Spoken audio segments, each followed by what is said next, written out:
In today's video, I'm going to teach you how to select a range of files in Google Drive, Shift plus click. If you've ever needed to grab a block of neighboring files without selecting them one by one, this is the fastest, cleanest way to do it.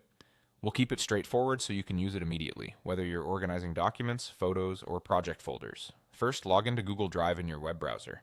Once you're in, head to your drive or open the specific folder where the files are located. This method works the same in both list view and grid view, and it applies to files and folders alike, whether they're in My Drive or another folder you've navigated into. Now locate the first item in the range you want to select. Click it once to select it.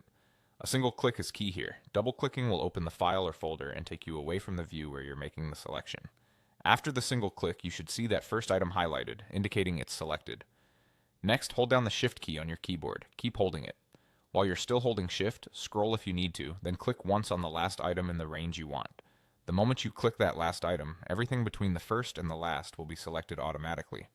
You'll notice multiple items highlighted at the same time, confirming that the range is active.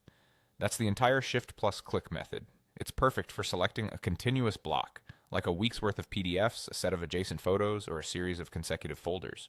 Once your range is selected, you can do what you need to do. Move the items into another folder, share them with collaborators, download them, or remove them. Use the toolbar at the top, or right-click to see your options. A few quick tips to make this smoother. If the range spans more than one screen, it's absolutely fine to scroll while holding Shift before clicking the last item. If nothing gets selected, double-check that your first click really selected the first item and that you didn't release Shift before clicking the last one.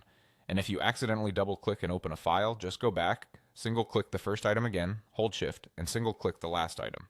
To recap, log into Google Drive, open your drive or the target folder, single-click the first item, hold Shift, then click the last item. Everything in between will be selected at once.